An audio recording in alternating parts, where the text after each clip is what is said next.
If you've been looking for the Monkees, we've got them right here, and basically they're here to talk about a movie that I was very much surprised because I didn't know who the main people were or what it's all about. A movie called Head that's starting to take the whole country by storm. Will somebody fill me in on the movie? It's kind of like a collage, I think. It's like a collage. It's not quite like our TV show. It's a little more serious in places and a lot funnier in places. And Do you play serious parts in this at all? we kind of play ourselves. I think, yeah. Mostly, more than we have before. Well, the Monkees basically, when you say you play yourselves, are the Monkees basically considered always putting on, cutting up? Would you be doing this in the picture, or you? No, not much of that. We had a chance to get into a little dramatics, at times, and to portray ourselves a little bit.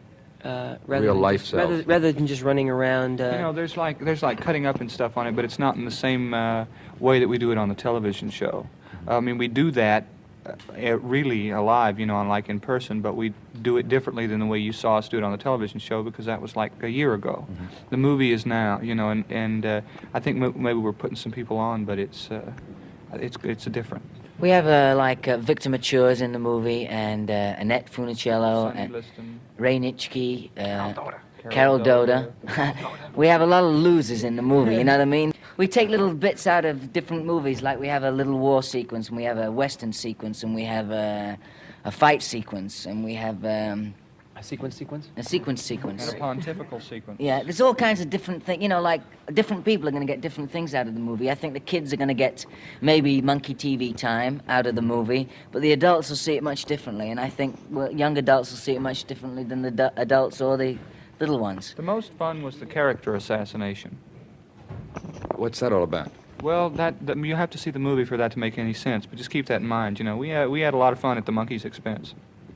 Hey, hey, we are the Monkees. You know we love to please. A manufactured image with no philosophies. We hope you like our story, although there isn't one. That is to say, there's many. That way there is more fun. You've told us you like action and games of many kinds. You like to dance, we like to sing, so let's all lose our minds. We know it doesn't matter, because what you came to see is what we'd love to give you, and give it 1, 2, 3. But it may come 3, 2, 1, 2, or jump from 9 to 5. And when you see the end in sight, the beginning may arrive. Jack was sort of an out of work, or his sense of himself was that he was a failed actor when we first met, and I was writing a picture for the Monkees, and asked Jack if he would write it with me, and he did, and co-produced it with me. I was almost thinking I was going to be a director rather than an actor, so I'd been writing. Rafelson and I were talking, and I said, Bob, I can write a movie about anything. He said, yeah, well, could you write a movie for the Monkees? I said, the Monkees? You gotta be kidding me, because I didn't really know them. All I knew was as a successful television show about a rock and roll group. And he said, well, you said you could write it about anything. I said, fine. He says, come in tomorrow. That's when I met Bert. So that night I thought up 2 movies. And I go into Bert and I say, well, Bert, I got 1 movie for you. And I didn't know Bert. I didn't know how cool he was. And I said, one of them I can guarantee you will be as big a hit as Hard Day's Night, easy. And with equal certainty, the other one I can guarantee you won't make a nickel. He says, I want the second one. Here come the Monkees. Mickey, David, Mike, Peter in Head. Head is the most extraordinary Western comedy, love story, mystery, drama, musical, documentary, satire ever filmed. And that's putting it mildly. Head for general audiences.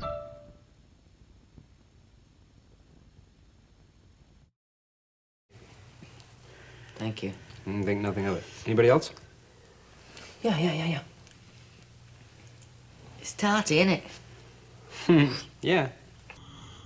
Hey everybody, how's it going? Welcome to part 6 in my Monkees album Deep Dive series, and today I'm going to be talking about their first and only soundtrack album, technically their 6th studio album, the soundtrack to their only feature film, Head.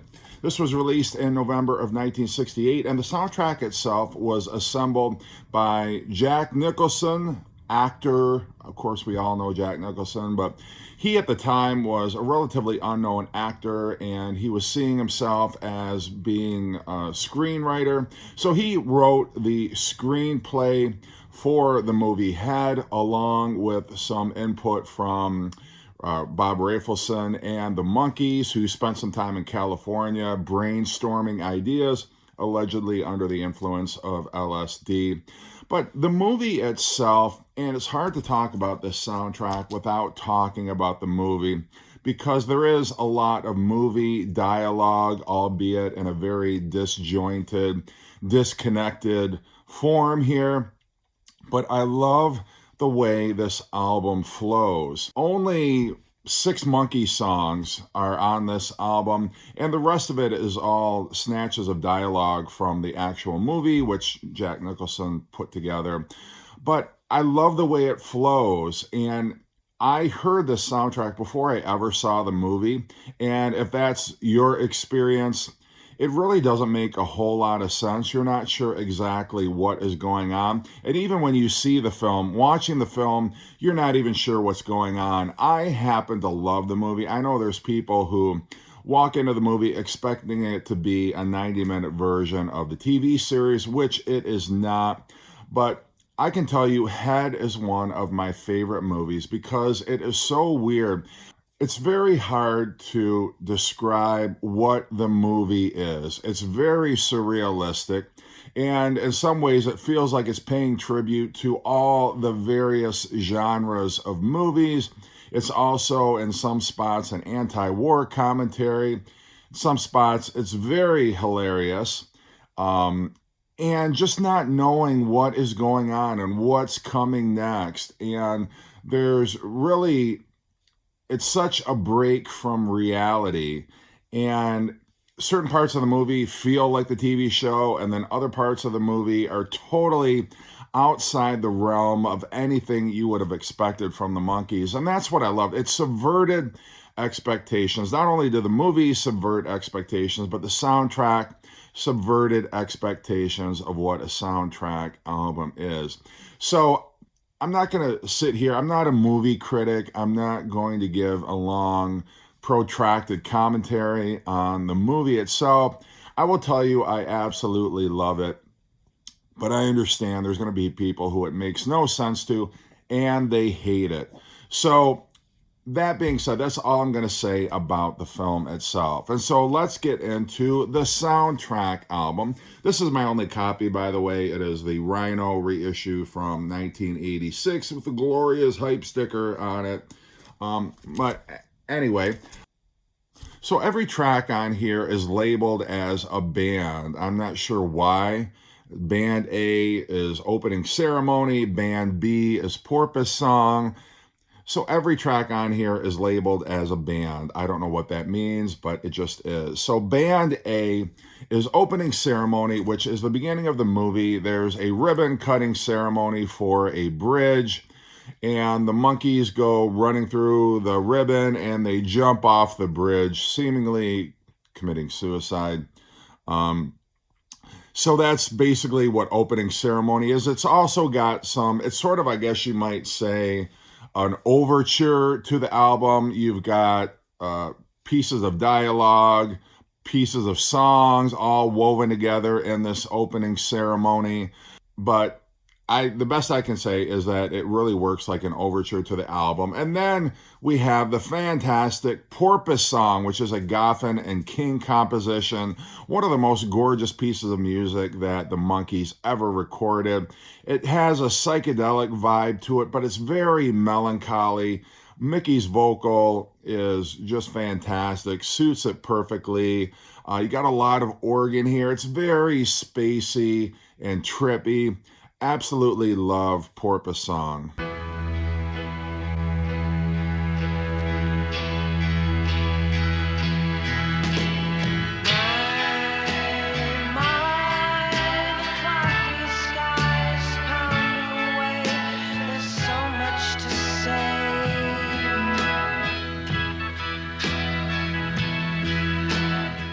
Band 3 is called Diddy Diego / War Chant. And the Diddy Diego piece is the Monkees kind of riffing on the theme to the Monkees, basically poking fun at themselves, admitting that they're a manufactured band, giving you essentially what is a synopsis of the plot, or at least describing what happens in the plot. And it's basically a circular plot. What happens at the beginning kind of works its way all the way to the end, and then you're back.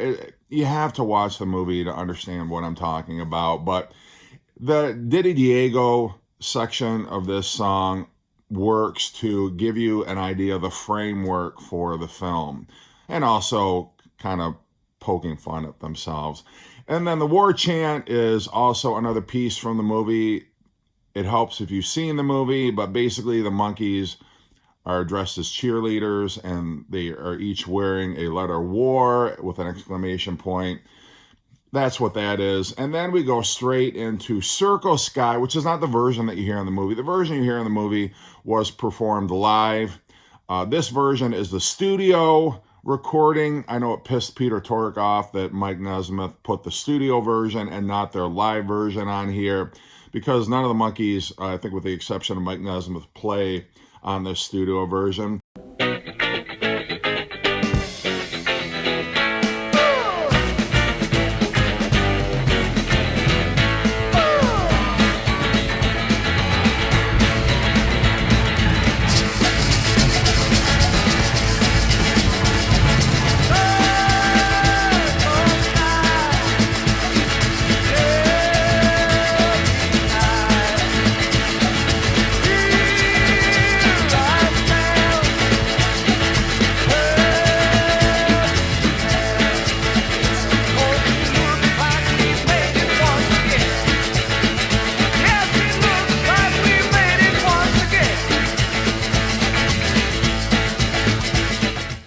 I happen to really like the studio version. Very heavy on the maracas on this, but a great Mike Nesmith song that works well in the movie. One of his greatest rockers. Absolutely love Circle Sky, and they would re-record it for their Just Us album in the 1990s. Then we have another band.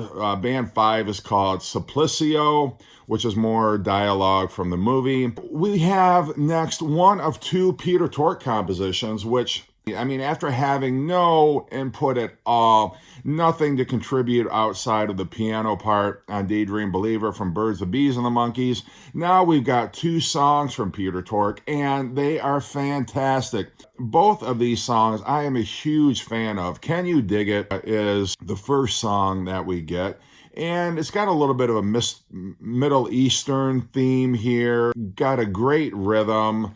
It's an exotic sounding song and kind of an acoustic bass rocker with some adornments that I think suit it well. Great vocal by Mickey. The whole thing just works really well. I love the percussion on this song too. Is very cool. And then we're straight away into just a small piece of dialogue, Gravy, to end up side one. Gravy is just a short piece of dialogue from Davy Jones from the movie. Then flip it over to side 2, and we have some more dialogue from the movie. This is called Superstitious, and it's actually from the film The Black Cat. The voice you hear is Bela Lugosi. Then straight into another great Carole King song. This is a song she co-wrote with Tony Stern called As We Go Along. Another beautiful, gorgeous Monkee song, gorgeous Mickey Dolenz vocal, a very melodic, pastoral, acoustic. I just absolutely love this song. And I love at the end how it builds and builds and builds and almost this cacophony of noise at the end. It is just a great song. I have to say, I love this album. At once upon a time, these used to be my favorite Monkees album because it's so different. Every song on this album, to me, is a home run. I absolutely love this soundtrack. And As We Go Along is one of the reasons why. Then we have another piece of, this is Dandruff, which is sort of a little jingle. I don't know if it was written specifically for the film, but it segues in the movie right into Daddy's Song, which is the second Harry Nilsson composition that he would give to the Monkees. This is kind of a Davy Jones song and dance tune. In the movie, he dances with Tony Basil from Mickey fame.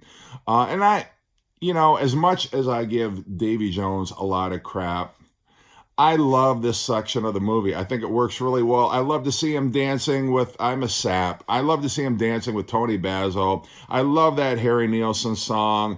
You got a lot more brass. I don't think Harry Nilsson's version had any brass at all, but this almost has like some Spanish horns or something in it, which drive the melody. But I absolutely love this great Davy Jones vocal. Years ago I knew a man.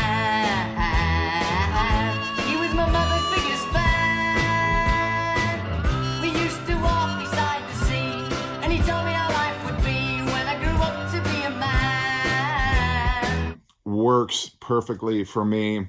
Then we have Pull, which is more pieces of dialogue from the film.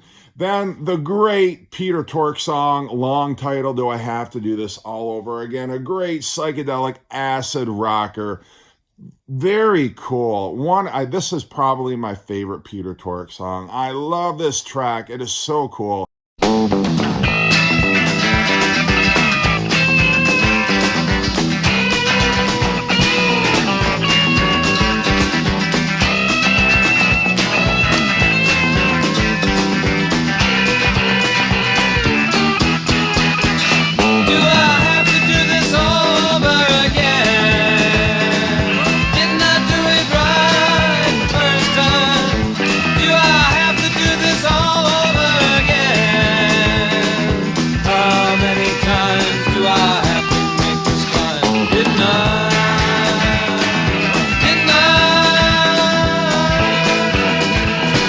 I don't mind Peter's voice on this. I can only imagine him singing the song, but he does it great. It's a great arrangement. This song kicks ass. And then we get into the final band. This is Swami plus strings, etc. I don't know that this needed to be in the film. I wish there had been another song they could have squeezed in here. Instead, it's just some Swami, a guru, some Indian mystic, whatever you have it, imparting, I don't know if it's authentic wisdom or not. It just sounds like a lot of mumbo jumbo to me. And then you've got some strings, which sort of are played over the closing credits. But the album doesn't end that strongly. That's the weakest track on the album. But the rest of it is so dynamic. I love this soundtrack. I really do. If you haven't seen the movie and you're a Monkee fan, you need to check it out. It will blow your mind. If you're just a marginal Monkees fan, but you do like weird David Lynch style films, Monty Python type comedy, definitely check out the movie Head and get your hands on this soundtrack. All right, that's all I got to say, and I'll see you around next time.